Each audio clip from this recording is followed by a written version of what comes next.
नमस्कार दोस्तों, आप सभी का एक बार फिर से स्वागत है डिफेंस इनसाइड इंडिया के यूट्यूब चैनल पर।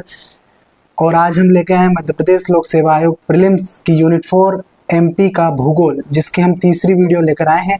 जैसा कि आपको पता है कि पिछले दो वीडियो में हमने मध्य प्रदेश के टॉपिक मिट्टियाँ और खनिज संपदा को कंप्लीट किया था, और आज हम वन के टॉपिक को पूरा एमसीक्यू के माध्यम से कवर करने वाले हैं।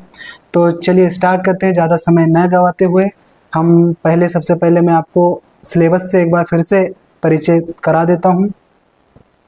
जैसा कि आपको स्क्रीन पर दिख रहा है कि ये मध्य प्रदेश का भूगोल, जिसमें हमने सबसे पहली वीडियो में एमपी की मिट्टियों और खनिज संपदा को कंप्लीट किया था, और अब हम मध्य प्रदेश के वनों को पूरा एमसीक्यू के माध्यम से कवर करने वाले हैं। तो चलिए स्टार्ट करते हैं कैसे क्या आगे होने। तो आपकी स्क्रीन पर पहला प्रश्न है, मध्य प्रदेश में वन क्षेत्र का कुल प्रतिशत कितना है? 30.72%। चलिए अगले प्रश्न पर चलते हैं। अगला प्रश्न है, मध्य प्रदेश में सर्वाधिक वन आवरण किस जिले में पाया जाता है?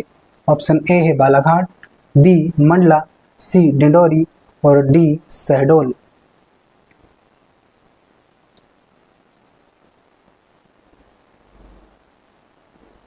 तो इसका आंसर है ऑप्शन बालाघाट। मध्य प्रदेश में सर्वाधिक वन आवरण बालाघाट में, वहीं न्यूनतम वन आवरण उज्जैन में पाया जाता है।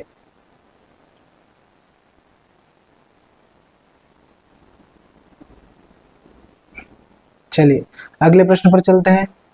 अगला जो प्रश्न है वह है, राष्ट्रीय औसत से अधिक वन क्षेत्र वाला राज्य कौन सा है? ऑप्शन ए है उत्तर प्रदेश, बी गुजरात, सी मध्य प्रदेश और डी राजस्थान। फटाफट सभी आंसर करिएगा। इसका आंसर है ऑप्शन सी अर्थात मध्य प्रदेश। आपको बता दूं कि राष्ट्रीय औसत से अधिक जो है वह मध्य प्रदेश में वन क्षेत्र पाया जाता है, वहीं न्यूनतम वन क्षेत्र राजस्थान में पाया जाता है। अगले प्रश्न पर चलते हैं। अगला प्रश्न है, भारतीय राज्य जहां सर्वाधिक वनाच्छादित क्षेत्र है। ऑप्शन ए है अरुणाचल प्रदेश, बी छत्तीसगढ़, सी मध्य प्रदेश और डी ओडिशा। सभी फटाफट आंसर करिएगा, हमें सीमित समय में वीडियो को कंप्लीट करना है। तो इसका आंसर है ऑप्शन नंबर सी अर्थात मध्य प्रदेश। सर्वाधिक वन आच्छादित क्षेत्र निम्न राज्यों में से मध्य प्रदेश में है। अगले प्रश्न पर चलते हैं। अगला प्रश्न है, मध्य प्रदेश में संरक्षित वनों का प्रतिशत कितना है? ऑप्शन ए है 33%, बी 40%, सी 70% और डी 90%।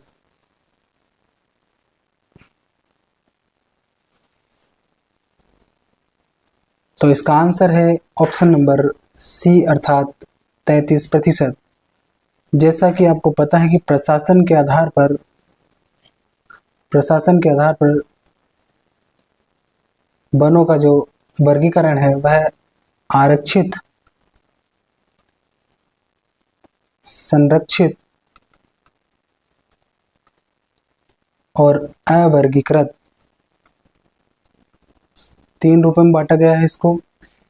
आरक्षित वन का जो प्रतिशत है वह है 65%, वहीं संरक्षित वन का प्रतिशत है 33% और अवर्गीकृत वन का जो प्रतिशत है लगभग 2% भाग पर है। वहीं आरक्षित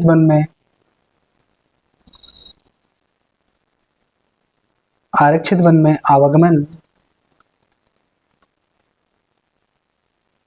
पशुचारण प्रतिबंधित होता है, और जो शासन प्रशासन की पूर्ण निगरानी में इसमें कार्य होता है। संरक्षित वन में सीमित मात्रा में आवागमन, वहीं पशुचारण होता है। और अवर्गीकृत में इसमें किसी भी तरह का कोई भी प्रतिबंध नहीं है, अर्थात इसमें आवागमन और पशुचारण सुगम रूप से किया जा सकता है। अगले प्रश्न पर चलते हैं। अगला प्रश्न है, मध्य प्रदेश में प्रमुखतः किस प्रकार के वन पाए जाते हैं? ऑप्शन ए है सदाबहार वन, बी शुष्क पर्णपाती वन, सी शंकुधारी वन और डी आर्द्र वन।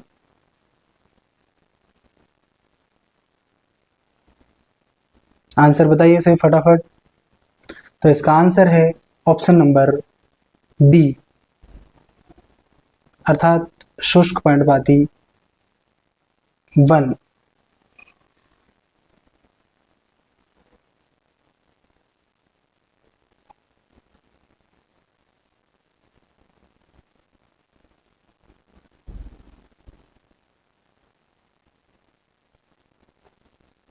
जैसा कि मध्य प्रदेश में जलवायु के आधार पर वनों का वर्गीकरण 3 भागों में किया गया है। मैं आपको थोड़ा सा डिटेल में बता दूं जिससे कि टॉपिक भी पूरा कंप्लीट हो जाए। पर्णपाती वन, अर्ध पर्णपाती वन और शुष्क पर्णपाती वन।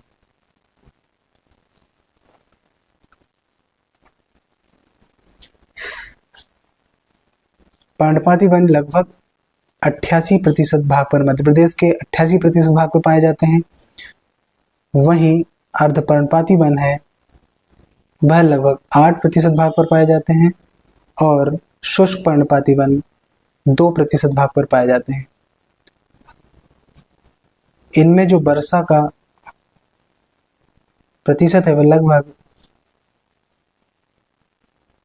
वर्षा जो है वह 70 से 100 सेंटीमीटर होती है और अर्धपर्णपाती वन में यह 100 से, अर्धपर्णपाती वन में 100 से 125 सेंटीमीटर इसमें वर्षा होती है। वहीं थोड़ा सा गड़बड़ हो रहा है, मैं आपको बता दूं।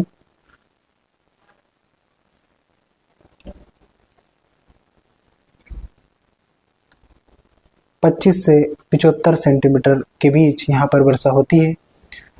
पर्णपाती वन की अवस्थिति की बात करूं तो यह मध्य प्रदेश के दक्षिण में अर्थात छिंदवाड़ा, जबलपुर, बैतूल वाले क्षेत्र में पाई जाती है। वहीं अर्ध पर्णपाती वन की बात करूं तो ये मध्य प्रदेश के पूर्वी जिलों सीधी, सिंगरौली,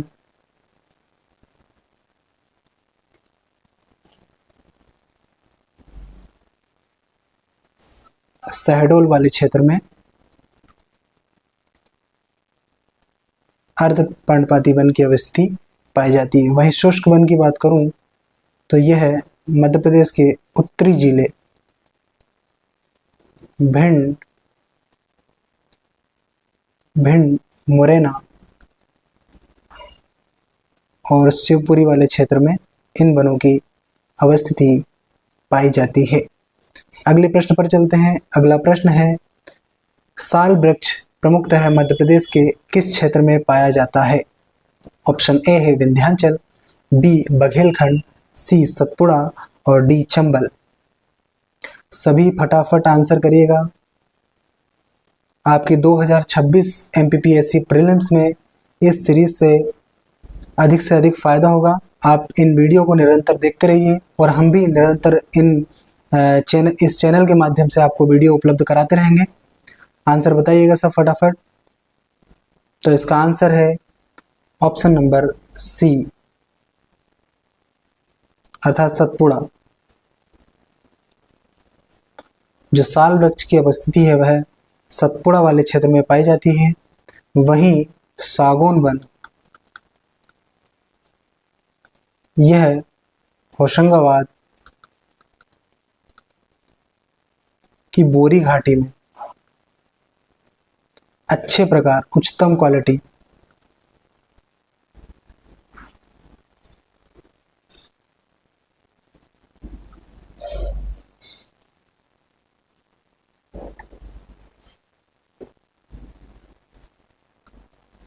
उच्चतम प्रकार का सागौन पाया जाता है। अगले प्रश्न पर चलते हैं। अगला प्रश्न है, बांस का सर्वाधिक उत्पादन किस जिले में होता है? ऑप्शन ए है बालाघाट, बी सिवनी, सी डिंडोरी और डी मंडला। आंसर बताइए सभी। इसका आंसर है ऑप्शन नंबर ए, अर्थात बालाघाट। अगले प्रश्न पर चलते हैं। अगला प्रश्न है, मध्य प्रदेश का राज्य वृक्ष कौन सा है? इससे आसान प्रश्न कुछ हो नहीं सकता, आपको सभी को पता होगा। तो इसका आंसर है ऑप्शन नंबर बी, अर्थात बरगद। अगले प्रश्न पर चलते हैं। तेंदुपत्ता उत्पादन में मध्य प्रदेश का देश में स्थान है। ऑप्शन ए है पहला, बी दूसरा, सी तीसरा और डी चौथा। लगातार पिछले वर्षों में एमपीपीएससी में वन से कई सारे क्वेश्चन पूछे गए हैं। मैंने सारे प्रीवियस ईयर क्वेश्चन के आधार पर क्वेश्चनों का संग्रह किया है, इसलिए आप सभी इन प्रश्नों को ध्यान से पढ़िएगा और आंसर दीजिएगा।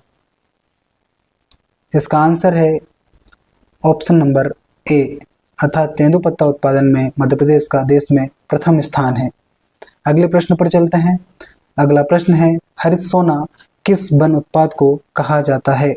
ऑप्शन ए है साल, बी तेंदुपत्ता, सी बांस और डी सीलाम।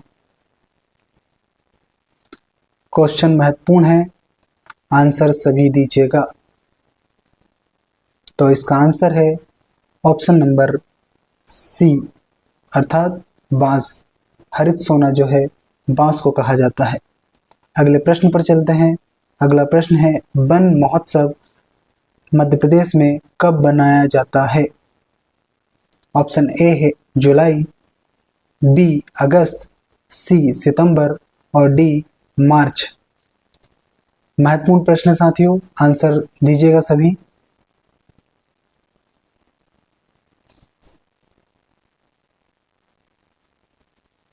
तो इसका आंसर है ऑप्शन नंबर ए, अर्थात जुलाई। वन महोत्सव जो है जुलाई के प्रथम सप्ताह में 1 से 7 तारीख के बीच बनाया जाता है। अगले प्रश्न पर चलते हैं। अगला प्रश्न है, वन अधिकार अधिनियम FRA कब लागू हुआ? ऑप्शन ए है 2005, बी 2006, सी 2007 और डी 2008।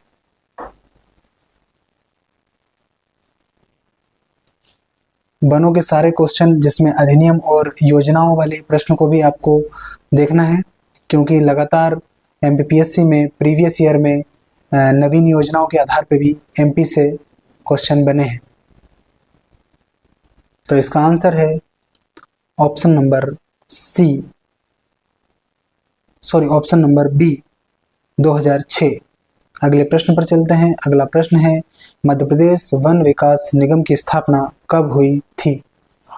ऑप्शन ए है 1965, बी 1975, सी 1977 और डी 1980।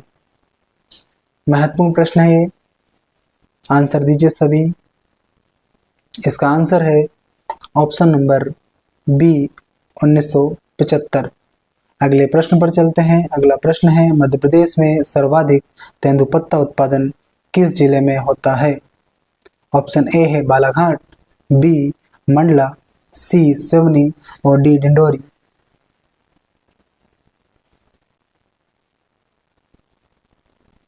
फटाफट आंसर करिए, ज़्यादा समय नहीं लगाना है। तो इसका आंसर है ऑप्शन नंबर ए, अर्थात बालाघाट। मध्य प्रदेश में सर्वाधिक तेंदुपत्ता उत्पादन बालाघाट जिले में किया जाता है। अगले प्रश्न पर चलते हैं। अगला प्रश्न है, निम्न में से कौन सा जिला वनावरण प्रतिशत में अग्रणी है? ऑप्शन ए है जबलपुर, बी शहडोल, सी बालाघाट और डी रीवा।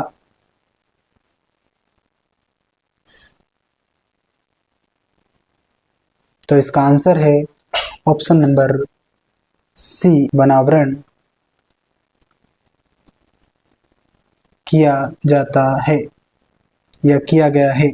यह रिपोर्ट जो है 2023 की रिपोर्ट है और इसके नवीन आंकड़े अभी कुछ ही दिनों में या 2024 कुछ ही समय पहले आए, तो आप उनको भी एक बार ध्यान रखिएगा, क्योंकि एमपीपीएससी में 2-3 साल पुराने डाटा भी पूछ लिए जाते हैं। अगले प्रश्न पर चलते हैं। अगला प्रश्न है, साल वृक्ष किस प्रकार के वन में पाया जाता है?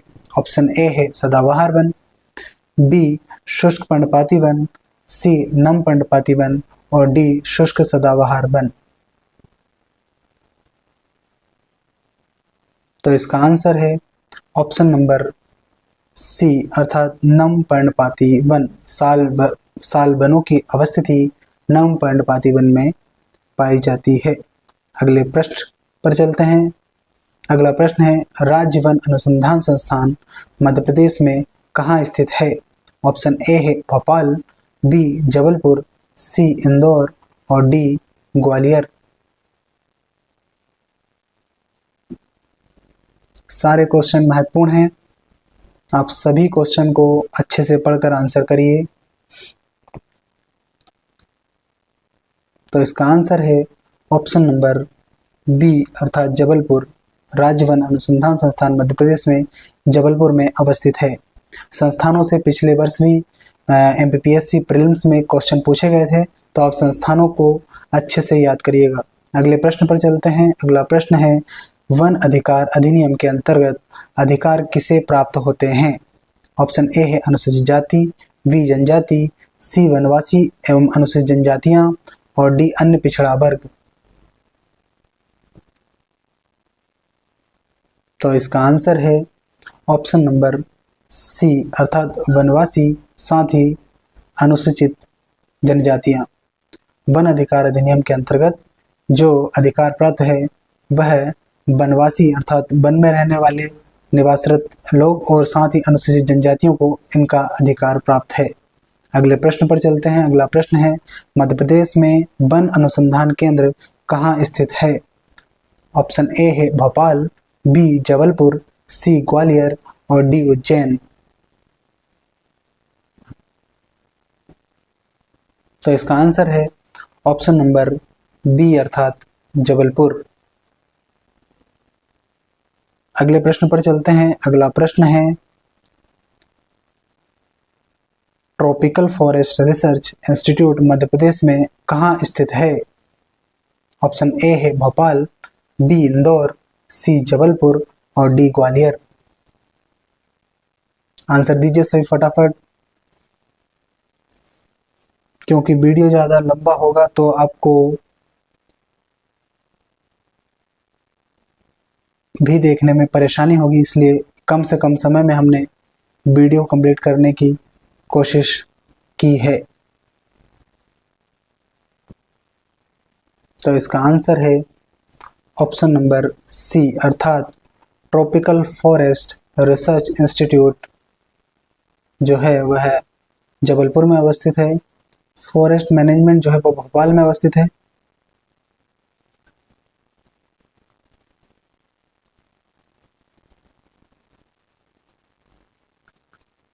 भोपाल में है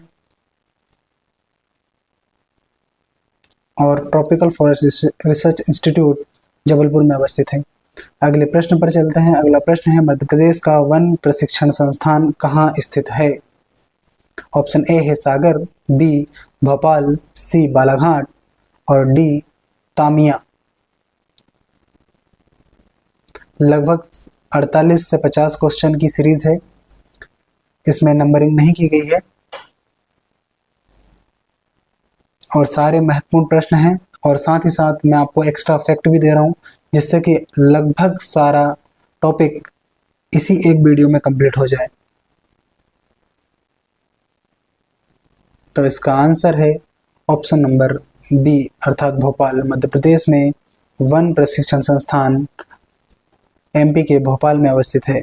अगला प्रश्न है, राज्य जैव विविधता बोर्ड का मुख्यालय कहाँ है?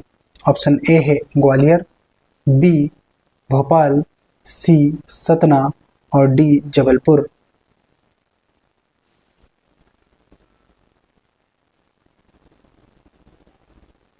तो इसका आंसर है ऑप्शन नंबर बी अर्थात भोपाल। जैव विविधता बोर्ड मध्य प्रदेश के भोपाल में अवस्थित है। अगले प्रश्न पर चलते हैं। अगला प्रश्न है, मध्य प्रदेश जैव विविधता बोर्ड गठन कब किया गया था? ऑप्शन ए है 1965, बी 2005, सी 1982 और डी 1990।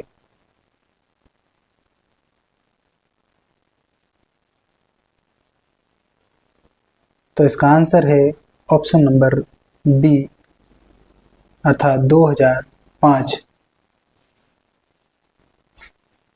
अगले प्रश्न पर चलते हैं। अगला प्रश्न है, मध्य प्रदेश में वन उपज वन अनुसंधान कार्य किस संस्थान द्वारा किया जाता है?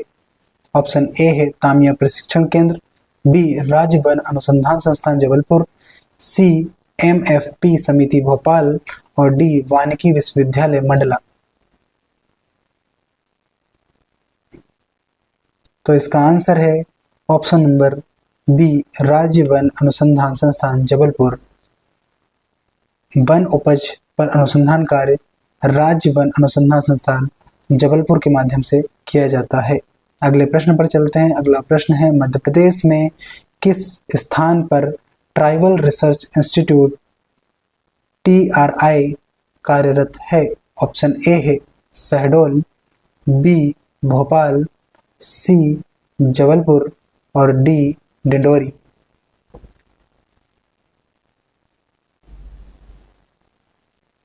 तो इसका आंसर है ऑप्शन नंबर बी अर्थात भोपाल। मध्य प्रदेश में ट्राइबल रिसर्च इंस्टीट्यूट जो है भोपाल में कार्यरत है। यह जो प्रश्न है 2023 या 2022 में इस प्रश्न को MPPSC ने पूछा था। चलिए अगले प्रश्न पर चलते हैं। अगला प्रश्न है, मध्य प्रदेश राज्य विविधता रणनीति और कार्य योजना लागू की गई थी। ऑप्शन ए है 2000, बी 2005, सी 2012 और डी 2018। तो इसका आंसर है ऑप्शन नंबर सी अर्थात 2012। अगला प्रश्न पर चलते हैं। अगला प्रश्न है, मध्य प्रदेश की नवीनतम राज्य वन नीति कब लागू की गई थी? महत्वपूर्ण प्रश्न है। इसका आंसर है ऑप्शन नंबर बी अर्थात 2005। और जो पहली वन नीति 1995 में लागू की गई थी और नवीन वन नीति 2005 में लागू की गई। अगले प्रश्न पर चलते हैं। अगला प्रश्न है, मध्य प्रदेश में संयुक्त वन प्रबंधन कार्यक्रम कब प्रारंभ हुआ था? ऑप्शन ए है 1991, बी 1995, सी 2000 और डी 2005। आप प्रश्नों का लेवल देख सकते हैं। सभी प्रश्न बहुत ही महत्वपूर्ण हैं, इसलिए सभी प्रश्नों के आंसर आप दीजिएगा। तो इसका आंसर है ऑप्शन नंबर ए अर्थात 1991। अगले प्रश्न पर चलते हैं। अगला प्रश्न है, हरित मध्य प्रदेश अभियान किस वर्ष शुरू किया गया था? ऑप्शन ए है 2010, बी 2015, सी 2019 और डी 2021। सभी आंसर करिए। इसका आंसर है ऑप्शन नंबर सी, हरित मध्य प्रदेश अभियान 2019 में शुरू किया गया था। अगला प्रश्न है, वन मित्र योजना किससे संबंधित है? ऑप्शन ए है तेंदुपत्ता उत्पादन, बी वन सुरक्षा और संरक्षण में समुदाय की भागीदारी, सी औषधीय पौधों का संरक्षण और डी वन कर्मचारियों के लिए बीमा। आंसर बताइए सभी। तो इसका आंसर है ऑप्शन नंबर बी, वन सुरक्षा और संरक्षण में समुदाय की भागीदारी। वन मित्र योजना ऑप्शन बी से संबंधित है। अगले प्रश्न पर चलते हैं। अगला प्रश्न है, वन नीति 2009 के अंतर्गत कौन सा प्रमुख उद्देश्य शामिल है? ऑप्शन ए है जैव विविधता में गिरावट, बी वन भूमि का कृषि में उपयोग, सी वन आवरण में वृद्धि और डी खनन गतिविधियों को प्रोत्साहन। तो इसका आंसर है ऑप्शन नंबर सी, वन आवरण में वृद्धि। अगले प्रश्न पर चलते हैं। अगला प्रश्न है, मध्य प्रदेश सरकार ने राज्य हरित रोडमैप किस उद्देश्य से शुरू किया था? ऑप्शन ए है बायोफ्यूल उत्पादन, बी जल संरक्षण, सी वृक्षारोपण और हरियाली और डी है खनिज संवर्धन। इसका आंसर शो हो गया है वृक्षारोपण और हरियाली, ऑप्शन नंबर सी। अगले प्रश्न पर चलते हैं। अगला प्रश्न है, मध्य प्रदेश में क्लाइमेट चेंज सेल की स्थापना किस विभाग के अधीन की गई है? ऑप्शन ए है वन विभाग के, बी पर्यावरण विभाग के, सी जल संसाधन विभाग के या डी ऊर्जा विभाग के। आंसर करिए सभी। इसका आंसर है ऑप्शन नंबर बी अर्थात पर्यावरण विभाग के। अगले प्रश्न पर चलते हैं। अगला प्रश्न है, राज्य वन अनुसंधान संस्थान का कार्य है। ऑप्शन ए है लकड़ी उत्पादन, बी वन नीति निर्माण, सी वानिकी अनुसंधान और डी पर्यटन विकास। इसका आंसर भी शो हो गया है वानिकी अनुसंधान। अगले प्रश्न पर चलते हैं। अगला प्रश्न है, संयुक्त वन प्रबंधन कार्यक्रम में क्या शामिल है? ऑप्शन ए है केवल सरकारी एजेंसियां, बी केवल वन अधिकारी, सी स्थानीय समुदायों की भागीदारी और डी कोई नहीं। इसका आंसर है ऑप्शन नंबर सी, स्थानीय समुदायों की भागीदारी। अगले प्रश्न पर चलते हैं। अगला प्रश्न है, मध्य प्रदेश में सागौन कितने प्रतिशत भाग पर पाया जाता है? यह भी एमपीपीएससी ने पिछले वर्षों में पूछा है इसे। आंसर बताइए। तो इसका आंसर जो है वो लगभग 19.38% है। एमपीपीएससी ने इसका आंसर लगभग 20% पिछले वर्षों में दिया है, तो आप लगभग में आंसर दे सकते हैं।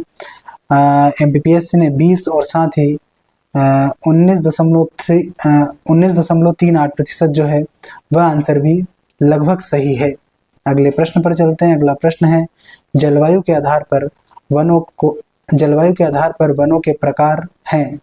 ऑप्शन ए है 4, बी 5, सी 3 और डी 6। मैंने पिछले प्रश्न में इसको डिस्क्राइब भी करके आपको बताया था, तो आपको इसका आंसर पता होगा। इसका आंसर है ऑप्शन नंबर सी। एक बार फिर से मैं आपको बता दूं कि जलवायु के आधार पर वनों को 3 भागों में उष्णकटिबंधीय पर्णपाती वन,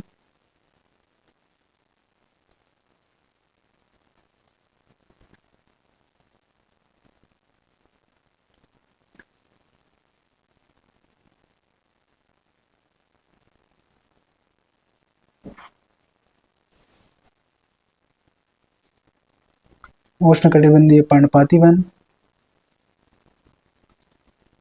उष्णकटिबंधीय अर्धपर्णपाती वन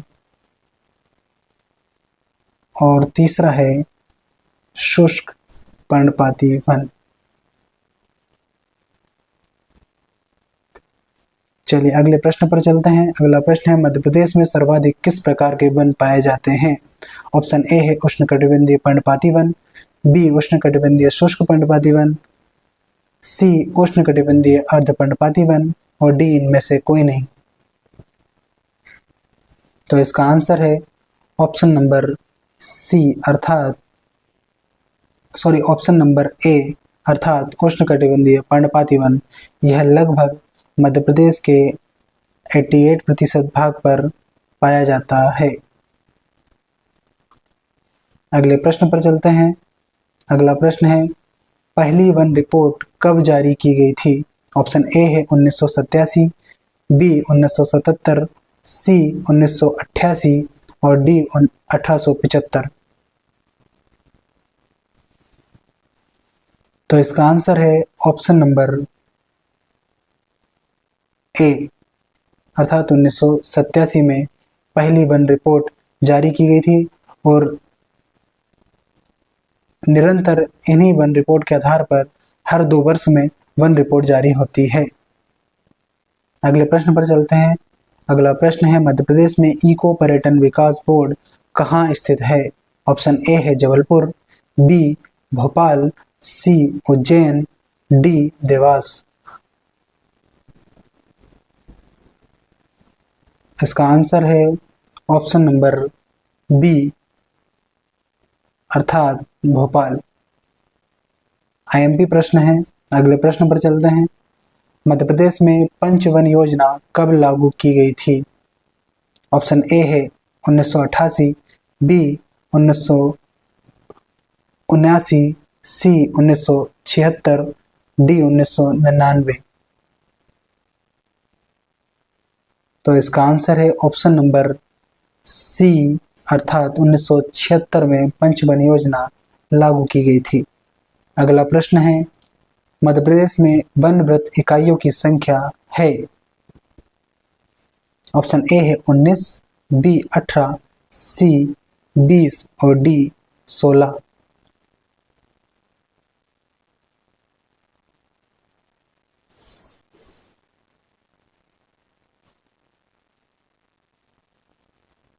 तो इसका आंसर है ऑप्शन नंबर डी अर्थात 16। वन वृत्त इकाइयों की संख्या 16 है। सबसे बड़ा वन वृत्त खंडवा,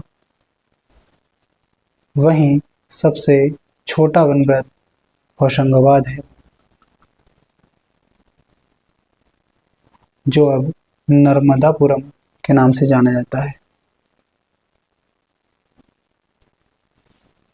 अगले प्रश्न पर चलते हैं। अगला प्रश्न है, मध्य प्रदेश का सबसे बड़ा वन वृत्त कौन सा है?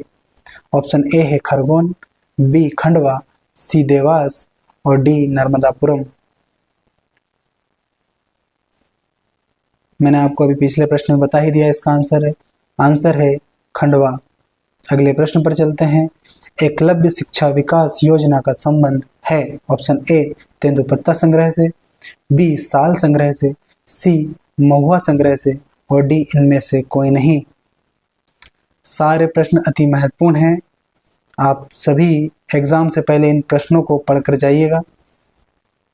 इसका आंसर है ऑप्शन नंबर ए अर्थात तेंदुपत्ता। एकलव्य शिक्षा विकास योजना का संबंध तेंदुपत्ता संग्रह से है। अगला प्रश्न है, अंकुर योजना का संबंध वृक्षारोपण से है? तो इसका आंसर मैंने वन लाइनर में दे दिया था इसको, तो आप इसका आंसर हाँ है, मतलब अंकुर योजना जो है वह वृक्षारोपण से संबंधित है। अगला प्रश्न है, वन प्रहरी पुरस्कार अग्निरोधक का कार्य है? तो इसका भी आंसर हाँ है। वन प्रहरी पुरस्कार योजना वन प्रहरी पुरस्कार अग्निरोधक कार्य के लिए दिया जाता है। तो ये हमारे सारे प्रश्न कंप्लीट हो चुके हैं। सारे ही अति महत्वपूर्ण प्रश्न थे और वीडियो को अंत तक देखने के लिए आप सभी का बहुत बहुत धन्यवाद। चैनल पर आप नए हैं तो चैनल को सब्सक्राइब करिए, लाइक करिए और शेयर करना ना भूलें। धन्यवाद।